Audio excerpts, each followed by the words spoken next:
तो आज हम फिर हाजिर हैं अपने नए शुमारे खबरों की तह तक, यानी खबर की तह तक के साथ। आज जम्मू कश्मीर की जिन दो खास खबरों पर हम उसके तह तक में जाने की कोशिश करेंगे, उनमें से एक है वहाँ के सियासी हलचल।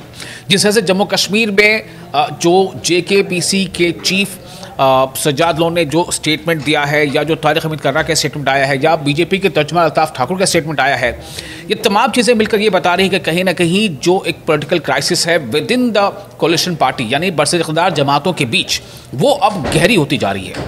और इसलिए उसके तमाम स्टेक होल्डर्स जो हैं वो उस पर अपना अपना अपना जो टेक है वो उस पर लेना चाहते, कोई पीछे नहीं रहना चाहता। और अब तो बात यहाँ तक पहुँच गई है कि क्या वाकई जम्मू कश्मीर बरसर इक़्तिदार जमात जो है, उसकी जो बड़ी जो पार्टनर है यानी नेशनल कॉन्फ्रेंस, क्या वो डबल गेम कर रही है? इस पर हम चर्चा करेंगे, क्योंकि सज्जाद लोगों ने इस तरफ इशारा किया। दूसरी, जम्मू कश्मीर इन दिनों अब जो हालात वहाँ पर, जो तो हमने सियासी हालात की बात की, अब हम बात करेंगे मौसमी हालात की। वहाँ की मौसम में तेज़ी से वहाँ पर जो दर्जे हरारत है वो गिरता चला जा रहा है। और आपको याद है, आप जानते हैं इस चीज़ बखूबी की, जो चिल्ले कलां जो मशहूर है वहाँ के लिए, तो उसके बहुत करीब अब ये मौसम चला गया है। और ऐसे में जब हालात बिगड़ते हैं तो इंतज़ामिया पर सवाल उठता है कि इंतज़ामिया ने तैयारियाँ कैसी की हैं, कितनी की हैं। इन दो चीज़ों पर हम खासतौर से चर्चा करेंगे कि इंतज़ामिया की तैयारी कैसी, चूँकि इंतज़ामिया बुलंद बांग दावे कर रही है और ये फिर एक बार कहीं ना कहीं ऐसे टेस्ट होगा उमर अब्दुल्ला हुकूमत के लिए। तो क्या ख्याल है शौकत, पहले मौसम या फिर पहले सियासत? मुझे लगता है कि सियासत पे ही पहले किया जाए। पहले सियासत बात होनी चाहिए।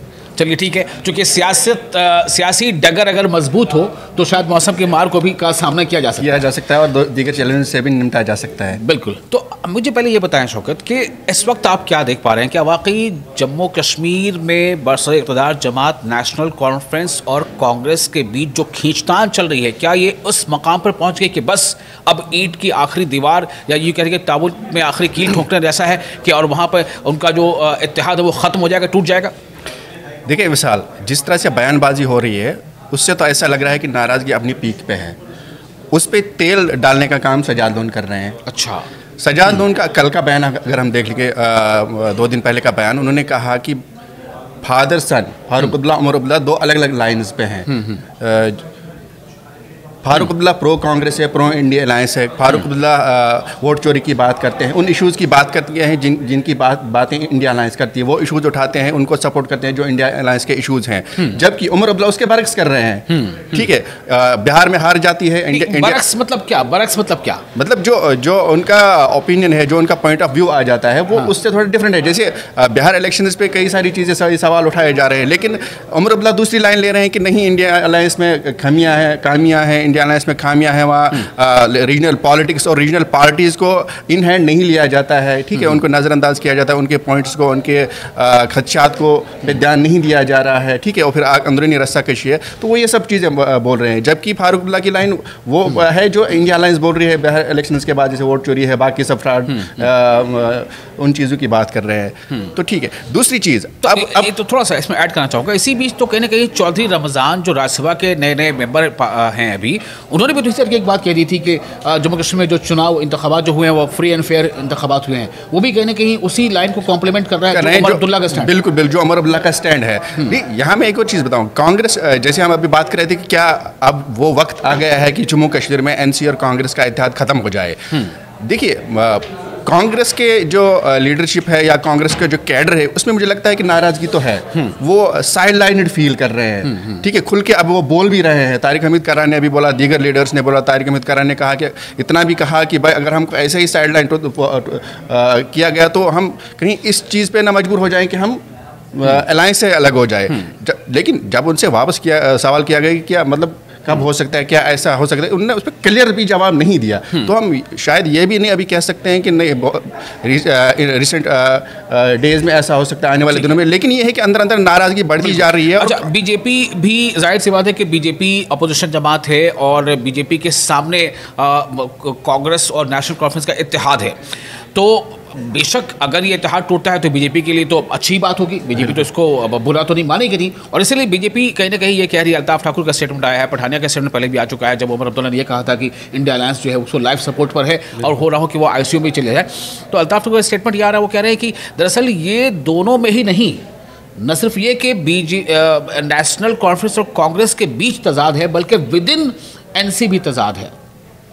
हाँ, क्योंकि देखिए, जिस तरह से फारूक अब्दुल्ला के और उमर अब्दुल्ला के स्टेटमेंट्स आ रहे हैं, या अब अगर रूहुल्लाह के भी स्टेटमेंट्स आप उसमें जोड़ सकते हैं, तो अब दो ही नहीं, अब ऐसा लग रहा है कि 3 फ्रंट है within the national conference. Farooq Abdullah का एक नज़रिया है, एक तरीक़ाकार है, एक पॉइंट ऑफ व्यू है।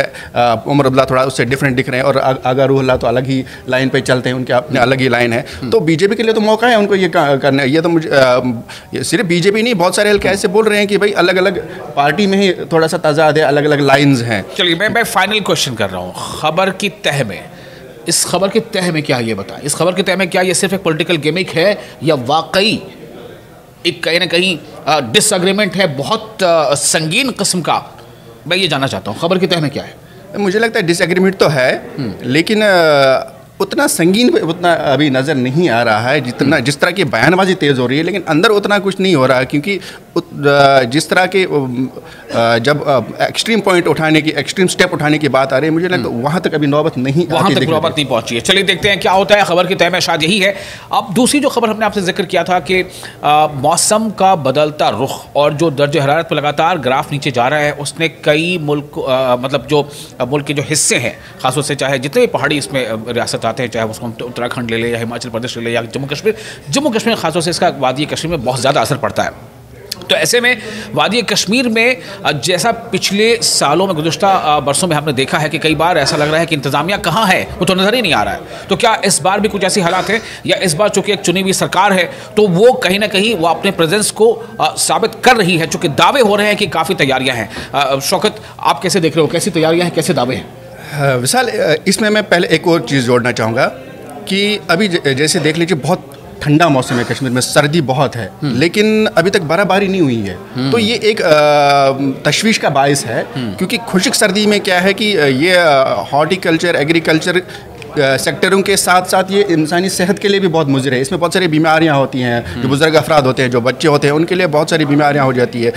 तो अगर बर्फबारी और बारिश हो जाती है तो उसके बाद थोड़ा सा हालात चेंज होता है, और थोड़ा सा टेम्परेचर में भी डिफरेंस आ जाता है। तो मुझे मैं ये कहना चाह रहा हूँ कि इस वक्त जो मौसम है वो आम आदमी के लिए बायस तशवीश है। बहुत सारे वाटर बॉडीज़ भी हैं, उन पर इफ़ेक्ट पड़ रहा, ये जो है पानी की कमी हो रही है। ठीक है, अब जहाँ तक तैयारियों की बात है, अभी कल ही हम अगर देखेंगे, सिर्फ एक डिस्ट्रिक्ट की बात करूँगा मैं, डिस्ट्रिक्ट श्रीनगर से DC श्रीनगर की बात करेंगे, तो उन्होंने कहा था कि हमने 45 मशीनें हमारे पास रेडी हैं, स्नो कटर्स। सबसे उसमें बड़ी 2 चीज़ें उसमें आती हैं प्रॉब्लम्स। एक तो स्नो साफ करना रोडों से, अगरचे सिटीज़ में जो बड़े रोड है, अहम रोड है, हाईवे, उन पर जल्दी किया जाता है, लेकिन जो कनेक्टिंग रोड्स हैं, जो दूर दराज इलाके हैं, गाँव देहात हैं, वहाँ पर बहुत प्रॉब्लम आ जाता है। कई बार तो हमने देखा कि हफ्तों तक बर्फ़ नहीं हटाई गई, ट्रांसपोर्टेशन बंद रहा। तो दावे, मीटिंग तो बहुत पहले भी हुई है। अब इस बार उमर अब्दुल्ला हुकूमत के लिए ये भी एक चैलेंज रहेगा। मैं वही कह रहा हूँ कि लोगों को देखना चाहिए। बार आपने जो देखा वो कई ऐसे बरस गुजरे जब चुनी हुई सरकार का फुकदान था, सरकार नहीं थी वहाँ 2018 से लेकर, लेकिन अभी इस सरकार वहाँ चुनी हुई है। तो क्या इस बार भी ऐसा ही होगा, या इस बार सरकार को चूँकि बडगाम के हालात भी बहुत कुछ पैगाम दे रहे हैं, तो क्या आपको नहीं लग रहा है कि इस बार वाकई जो तैयारियों का दावा है वैसा अमल भी होता नजर आएगा? बिल्कुल होना भी चाहिए, क्योंकि अगर हम देखें, जो एक एग्जांपल आपको दे रहा हूं कि जो स्मार्ट मीटर्स और बिजली फीस का इशू है, मुझे लगता है रूहुल्लाह की नाराज़गी के साथ साथ एक बहुत बड़ा फैक्टर वो भी था बडगाम इलेक्शन हारने का नेशनल कॉन्फ्रेंस के लिए। तो अब एक चीज़ ऑलरेडी थोड़ा सा लोगों में नाराज़गी पाई जा रही है कि जो NC ने वादे किए थे वो उस तरह से पूरे नहीं हो रहे हैं, उस तरह से काम नहीं हो रहा है जिस तरह से होना चाहिए था। तो मुझे लगता है नेशनल कॉन्फ्रेंस और हुकूमत के लिए एक बड़ा मौका है। ये विंटर में हर बार प्रॉब्लम होती है कश्मीरियों को, बहुत सारी बिजली है, पानी है, सड़कों से बर्फ हटाने का काम है, अफसरान नहीं रहते हैं अवेलेबल, बाकी सब चीज़ें। तो मुझे लगता है अगर इस विंटर में वो इन चीज़ों पे छोटी छोटी सी बज़ाहिर दिखती हैं, लेकिन ये बहुत मैटर करती है, आम आदमी के लिए बहुत इन पे इम्पैक्ट है। अगर इस पे काम होता है, इस पे अच्छे से विंटर में ये काम करते हैं, लोगों की मुश्किलात कम करते हैं, मुझे लगता है कि गुडविल हो जाएगा। चलिए, उम्मीद करनी चाहिए और ऐसी उम्मीद भी रखनी चाहिए कि गुडविल हो जाए, और जो सियासी हालात हैं और जो मौसमी हालात हैं, दोनों कुछ इस तरह से ही बदलें कि जम्मू कश्मीर की आवाम का इसमें नुकसान ना हो, भला हो। मुझे पहले ये बताएं शौकत कि इस वक्त आप क्या देख पा रहे हैं, क्या वाकई जम्मू कश्मीर में बरसर इक़्तिदार जमात, नेशनल कॉन्फ्रेंस और कांग्रेस के बीच जो खींचतान चल रही है, क्या ये उस मकाम पर पहुंच गई कि बस अब ईंट की आखिरी दीवार, या यूँ कह रहे ताबूत में आखिरी कील ठोकने जैसा है कि और वहाँ पर उनका जो इत्तेहाद है वो ख़त्म हो जाएगा, टूट जाएगा? देखिए विशाल, जिस तरह से बयानबाजी हो रही है उससे तो ऐसा लग रहा है कि नाराज़गी अपनी पीक पे है। उस पर तेल डालने का काम सजाद लोन कर रहे हैं। अच्छा, सजाद लोन का कल का बयान अगर हम देख लेंगे, 2 दिन पहले का बयान, उन्होंने कहा कि फादर सन फारूक अब्दुल्ला उमर अब्दुल्ला 2 अलग अलग लाइन्स पे हैं।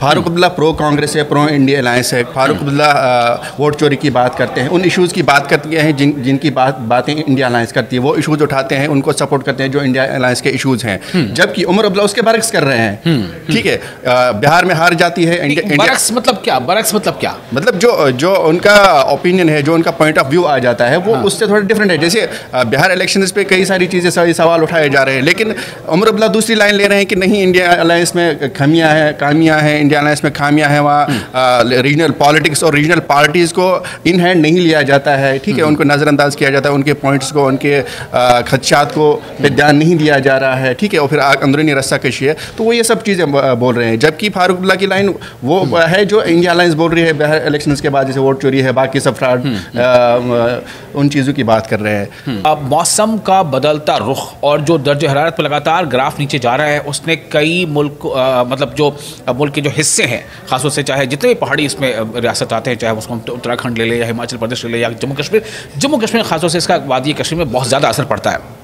तो ऐसे में वादी कश्मीर में जैसा पिछले सालों में, गुज़श्ता बरसों में हमने देखा है कि कई बार ऐसा लग रहा है कि इंतज़ामिया कहाँ है, वो तो नज़र ही नहीं आ रहा है। तो क्या इस बार भी कुछ ऐसी हालात है, या इस बार चूँकि एक चुनी हुई सरकार है तो वो कहीं ना कहीं वो अपने प्रेजेंस को साबित कर रही है, चूँकि दावे हो रहे हैं कि काफ़ी तैयारियाँ हैं। शौकत, आप कैसे देख रहे हो, कैसी तैयारियाँ हैं, कैसे दावे हैं? विशाल, इसमें मैं पहले एक और चीज़ जोड़ना चाहूँगा कि अभी जैसे देख लीजिए, बहुत ठंडा मौसम है कश्मीर में, सर्दी बहुत है, लेकिन अभी तक बर्फबारी नहीं हुई है। तो ये एक तशवीश का बायस है, क्योंकि खुश्क सर्दी में क्या है कि ये हॉर्टिकल्चर, एग्रीकल्चर सेक्टरों के साथ साथ ये इंसानी सेहत के लिए भी बहुत मुज़र है। इसमें बहुत सारी बीमारियां होती हैं, जो बुजुर्ग अफराद होते हैं, जो बच्चे होते हैं, उनके लिए बहुत सारी बीमारियां हो जाती है।